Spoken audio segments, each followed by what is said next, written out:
Well, folks, it is that time of year once again. Let's talk about 2024. It's wild to think we're already here. Another year has come and gone, but here we are to talk about the top 10 best TV shows of 2024.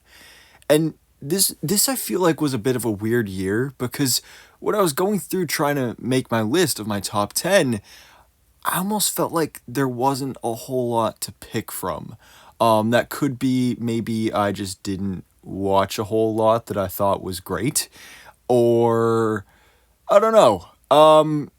But yeah, it definitely feels like, especially going back and looking earlier in the year, there wasn't as much. But recently, in the past month, there's been quite a bit. Just this past week, like since Christmas hit, I've spent the last couple days really trying to get caught up on stuff because there's been a couple things that have been just coming out in the last week or two that I wanted to get watched before I did this video.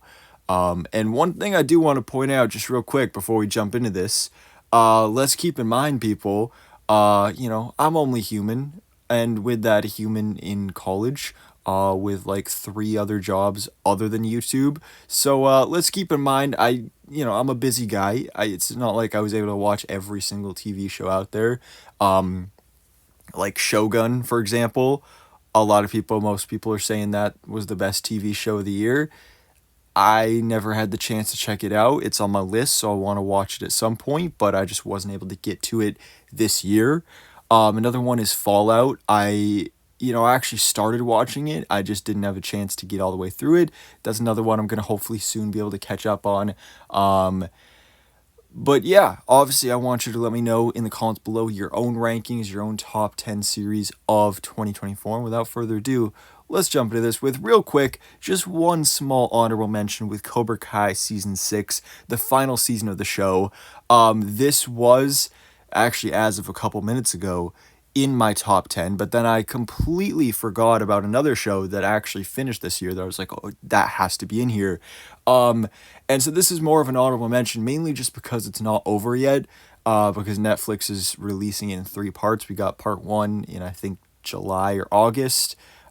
Actually, yeah, it was July, and then part two came out in November, and part three doesn't come out until February. So that's why it's also kind of an honorable mention. I will say I did a review on part one. Part one was all right. I didn't love it, but part two was absolutely fantastic. I really had fun with that. Now, getting into our actual top 10, we have, coming in at number 10, we have Ted, the series on Peacock. Now, this is one that a lot of people were really loving it at first, and I had never seen the Ted movies, but it sounded interesting. It seemed like something I would probably like, so I did go back and watch the Ted movies and then decided to check this out. And it was really good. It was really fun. I don't watch Family Guy or any other shows like that, but most people have kind of described that this is kind of like a live action version of that. So maybe I would like something like that because this very much has that sitcom feel to it, but with that very mature comedy. And it's great. Ted is a great character. He's hilarious, and the show is just a lot of fun. I'm really looking forward to season two. This is one of the best shows that Peacock has to offer when it comes to originals. Now, coming in at number 9, we have Marvel Studios' Agatha All Along, which I never thought this would be on this list because, they announced the show and I was like, I mean, I liked Agatha. She was a cool character in WandaVision. I love WandaVision. But does she need her own show? Well, I guess so, because this was actually really great. I mean, it was perfect coming out around Halloween, perfect for spooky season, and it was funny. It really, obviously not to the same exact level, but to an extent, it kind of recaptured the magic of WandaVision, following along week to week, trying to figure out that mystery of where things were going next. It was just a really fun show. It was a blast. Introducing Joe Locke to the MCU as Billy Kaplan, aka Billy Maximoff, Wiccan. That was great to see. Aubrey Plaza was fantastic. The whole cast was great. Agatha All Along, again, it was just a really big surprise for me. A lot of the shows on this list were major surprises, and that's why they made the list. Now, coming in at number 8 is The Bear, which This time last year, I wouldn't have thought that season three would be this low on my list, but it is. Because season three, now most people just jump to the conclusion, oh, it was a bad season, it was terrible. I don't think that. If you checked on my review that I did when season three first came out, I still enjoyed it. I still really liked it. Is it as good as the prior seasons? No, but it's still a really good season of television. It's just a slower paced season that takes a step back from the action and the tension to focus more on these characters. And it does very much feel sort of like a part one of two, which is also sort of a trend on this list. We're getting a lot more parts when it comes to seasons and TV shows being released. We'll talk about that when we get to Squid Game. But I believe, at least what we've heard, is that they shot most of season four back to back with season three. So it is very much like a part one and part two with this. This is kind of half a season. But The Bear, it's still fantastic performances, still great characters, still great story, still The Bear. Now coming in at number 7, is that what we're on now? I don't know. Invincible season 2. Now this is, again, speaking of parts, a bit of a weird one because part 1 came out in November of 2023 and then part 2 released in, I think, February or March. Now I'm counting it as 2024 because I actually waited. I didn't watch part 1. I waited and watched that, binge watched it right before part 2 came out. And that was really great. I loved the first season. It's one of the things I really hate is that a lot of those pandemic shows and just great shows from a couple years ago have taken forever to get to the next seasons. This first season came out in 2021. We didn't get the next season, part of the season, until 2023. Crazy. It's animation though. I get it. Luckily we're getting season 3 this upcoming February, so I'm excited for that. But this is great. I think maybe not quite as good as the first season, but part 2 especially of this was fantastic. Mainly purely just for the song Feel It by David. An original song made for the show. Song of the summer for me, guys. I loved it. It was so much fun. The multiverse aspects were really cool, fun to play with, especially in the finale episode. All the voice acting and performances were just great. Next up, we have Superman and Lois. Now, this is the one that, again, I forgot about and just added a few minutes before recording this. But Superman and Lois was great. It's a show that had to come to an end because of what's happening over at DC with James Gunn taking over and the DCU and all that. But it's really poetic for it to be that the first ever DC show on the CW was Smallville. It started with Superman, and now it ends with the last show being Superman and Lois. Smallville being one of my favorite TV shows of all time. Superman and Lois being almost up there because this was such a unique and just fantastic adaptation of these characters, of Superman, of Lois Lane.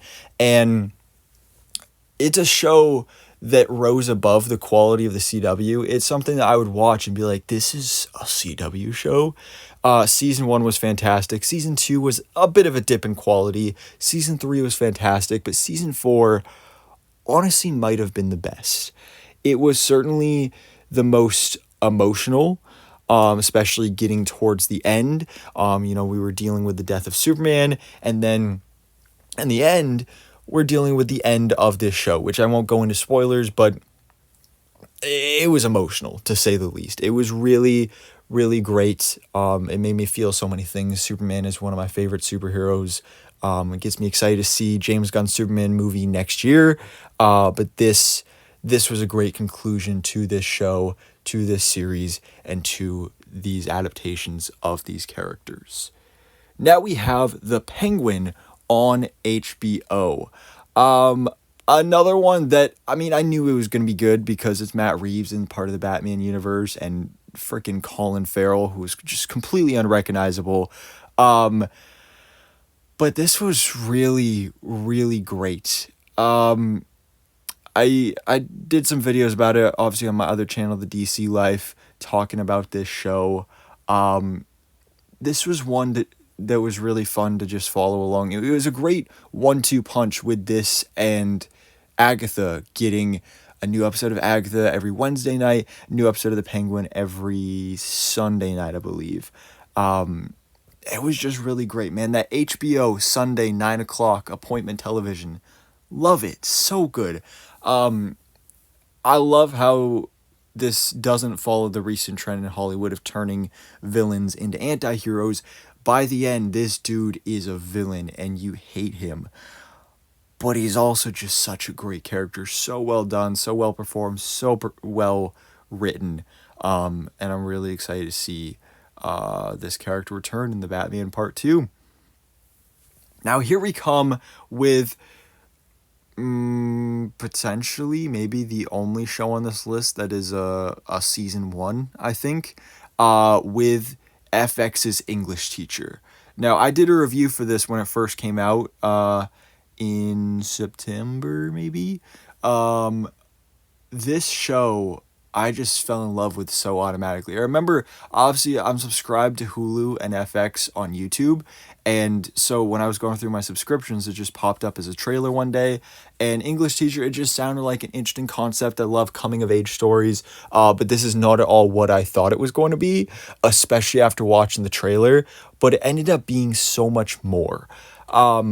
This is a show that, first of all, is just absolutely hilarious, but it's also so timely. It handles political issues and messaging so incredibly well, specifically with this environment of being at a high school, a gay man who is an English teacher and dealing with the struggles of that, really just the lifestyle of an English teacher in general, and the friendships with the other teachers was great to see. Kicking off and ending every episode with an 80s banger, that hyped me up. Like, I always look forward to, I believe episodes would come out Tuesday night, they'd come out Wednesday morning on Hulu, so I would look forward to every Wednesday morning be able to wake up, first thing I do, watch a new episode of English Teacher.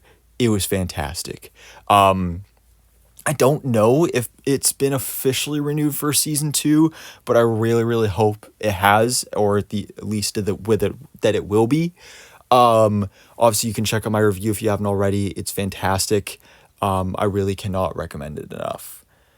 Then we have Marvel Animation's XMen 97, which I grew up watching X-Men the animated series, so I knew it was going to be good.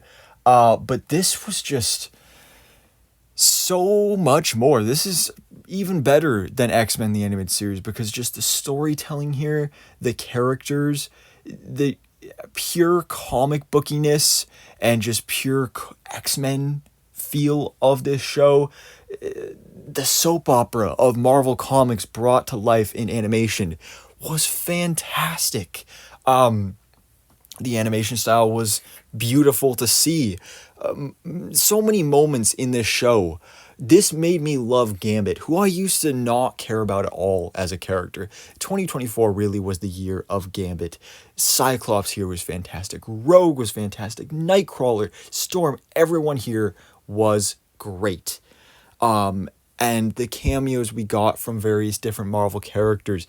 This is a show that just, if you're an X-Men fan, if you're a fan of Marvel, you will love it. I just can't say enough good things about this. I cannot wait for season 2.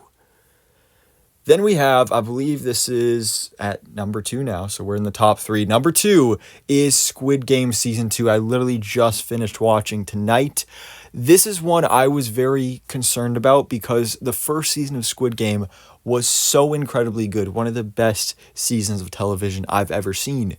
And it was, again, one of those pandemic shows, and they announced they were doing a season 2. Now, years later, here we are, and it was very much the question of how are they going to get anywhere close to the quality of season 1? They probably can't, especially when the creator is over there saying he never planned to do a season 2. He just figured it'd be a one and done, but Netflix threw a bunch of money at him, and he was like, okay, but this season, maybe not quite as good, but it is close to the level of season 1, the storytelling, the twists, the characters.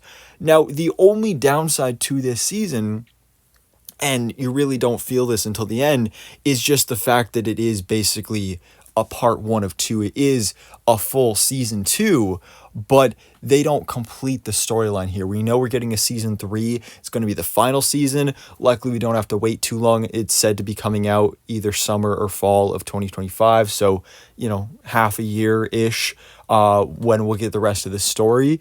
So that part is slightly annoying, but what we do have here in the second season is brilliant. The writing, the characters, again, the twist, just fantastic. Now, what's really fantastic, my favorite show of 2024, we have Apple TV's Shrinking. This is a show that first season came out last year, and I didn't watch it at the time. I don't remember exactly why, but earlier this year, this spring, when I was just trying to watch a bunch of stuff and get caught up, I decided to check out Shrinking because it's from the creators of Ted Lasso, one of my favorite TV shows. And I mean, Harrison Ford and Jason Segel, it's got to be great. Loved it. Absolutely fell in love with it. Season 2, even better. This was very similar to English Teacher, where I would look forward to this every week, waking up, watching a new episode of this. This made me feel not only so heartwarmed and happy and joyful, but also so many other emotions as well, because this show, while it is a comedy, it deals with some dark stuff. Like literally the synopsis of the show is basically therapists who really need therapy themselves. Bringing in Brett Goldstein's character here, absolutely brilliant. Such a twist that I did not see coming, but it worked so well, and how it played out throughout the season. Multiple other elements, talking about fatherhood and regret and depression and suicide and relationships with your family. There just was so much on display in this season. And everybody gives just such a phenomenal performance. These characters, I just feel so... I feel like I know them. Even though we're only 2 seasons in, I'm just so in love with these characters. And season 3 has been confirmed, so I'm really happy about that. Jason Segel, just so good here. And Harrison Ford, this is literally just Harrison Ford playing Harrison Ford. He's just a big old grump on this show, but it's so funny and so well done. Oh, one of his final scenes that he has in the finale episode is his character being vulnerable for the first time about his Parkinson's. I love Shrinking. It's so good. You need to watch it if you haven't yet. It's just really, truly amazing. This video is probably already longer than I expected it to be, but hopefully you guys are still here. Hopefully you enjoyed it. Again, as always, let me know your own favorite series of the year in the comments below, and stay tuned. Hit that subscribe button if you haven't already. Turn on the notification bell. We got a top 10 movies of the year coming out probably tomorrow, so stay tuned for that. And yeah, so anyways, guys, thanks so much for watching. Please drop a like if you enjoyed this video, and hit the subscribe button so I keep up to date on everything that goes on in the movie life.